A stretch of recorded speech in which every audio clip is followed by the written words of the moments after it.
வணக்கம். Bala sheep and goat farm வந்து பாலபாரதிங்க. இன்றைக்கி நம்ம பண்ணையில் பார்த்தீங்கன்னா 2 செம்மறி ஆடுகள் வந்து குட்டி போட்டிருக்குங்க. செம்மறி ஆட்டை பொறுத்த வரைக்கும் நம்ம குட்டி பிறந்த உடனே குட்டி வந்து பால் குடித்ததுக்கப்புறம் குட்டி வந்து நம்ம தனியாக எடுத்து அடைச்சிடக்கூடாதுங்க. வெள்ளாடில் வந்து நம்ம இந்த மாதிரி தனியாக எடுத்து அடைச்சாலும் அது வந்து குட்டிகளை நல்லா பார்த்துக்கும்.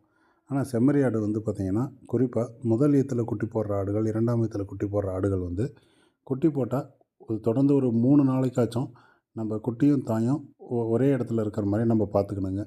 அப்படி இல்லாமல் நம்ம குட்டியும் தாயும் பிரிச்சிட்டோம்னா சில ஆடுகள் வந்து குட்டி வந்து சேர்க்குறதே கிடையாதுங்க. அது கடைசி வரைக்கும் அதில் அந்த ஆட்டை பிடிச்சி நம்ம குட்டியை பால் குடிக்க வைக்கிறது வந்து ரொம்ப கஷ்டமான விஷயம். அதனால் முடிஞ்ச வரைக்கும் ஒரு 3லேருந்து 5 நாளைக்கு வந்து நம்ம குட்டியும் தாயும் பிரிக்காமல் ஒரே இடத்துல இருக்கிற மாதிரி நம்ம பார்த்துக்கணுங்க. இந்த மாதிரி ரெகுலராக நம்ம ஆடு வளர்ப்பை பற்றி அப்டேட்ஸ்க்கு நம்ம சேனலில் ஃபாலோ பண்ணுங்கள். நன்றி.